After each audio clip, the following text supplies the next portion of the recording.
ഞാൻ നോക്കുന്നത് ഈ മമതാ ബാനർജി എന്ന നേതാവിനെ കുറിച്ച് ഉള്ള നോട്ടവും കൂടെ നല്ലതായിരിക്കും തോന്നുന്നു. അതായത് ഇവിടെ രാജ്യത്തെ തന്നെ ഏറ്റവും വലിയ നേതാക്കളിൽ ഒരാൾ എന്നതാണല്ലോ അവർക്കുള്ളൊരു ഒരു പുകഴ്, ഒരു പേര്.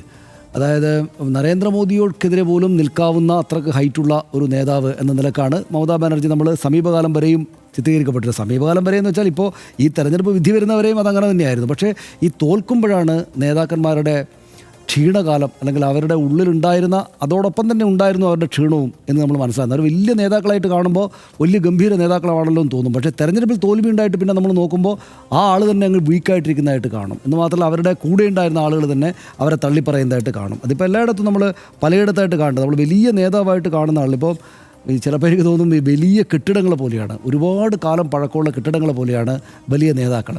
അതായത് അത് ഇങ്ങനെ നിൽക്കുന്നുണ്ടാകും, കെട്ടിടം കാണാനൊക്കെ ഗംഭീരമായിരിക്കും, പുറമേയൊക്കെ അടിപൊളിയായിരിക്കും, പക്ഷേ ഉള്ളിൽ ദ്രവിച്ചിട്ടുണ്ടാവും. നമ്മളതറിയില്ല. നമ്മൾ ഒന്നുകിൽ അത് തകർന്ന് വീഴുമ്പോഴായിരിക്കും ഇതിങ്ങനെ ദ്രവിച്ചിരിക്കുകയാണല്ലോ എന്ന് തോന്നുക. ഒരുപാട് കാലം പഴക്കമുള്ള വലിയ കെട്ടിടങ്ങൾ അതുപോലെയാണ് ഈ നേതാക്കന്മാരും. അപ്പോൾ മമതാ ബാനർജി ആ തകർന്ന് വീഴാറായിട്ട് സ്റ്റേജിലെത്തിയോ എന്ന് നമുക്കിപ്പോഴും അറിയില്ല. കാരണം അവർക്കിപ്പോൾ 71 വയസ്സേ ഉള്ളൂ.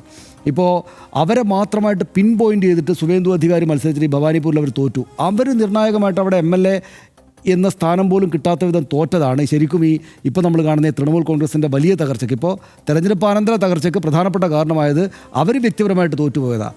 അവർ MLA ആയിട്ട് സഭയ്ക്കകത്ത് ഉണ്ടായിരുന്നെങ്കിൽ ഈ വീക്കായിരിക്കുന്ന രാഷ്ട്രീയ കാലാവസ്ഥയിലും തൃണമൂൽ കോൺഗ്രസിനകത്ത് ഉള്ളയിടത്ത് സ്ട്രോങ് ആയിട്ട് അവർക്ക് ചുറ്റും തന്നെ നിന്നേനെ. പക്ഷേ അവർ തോറ്റുപോയി. അപ്പോൾ നേതാവ്, അവരുടെ നമ്പർ 1 നേതാവ് എന്ന് വെച്ചാൽ ഏറ്റവും മുകളിൽ സുപ്രീം ലീഡർ അങ്ങ് വീണിരിക്കുകയാണ്. അപ്പോൾ എന്ത് സംഭവിക്കുന്നുള്ളൊരു കാലുഷ്യമാണ് നമ്മൾ കാണുന്നത്.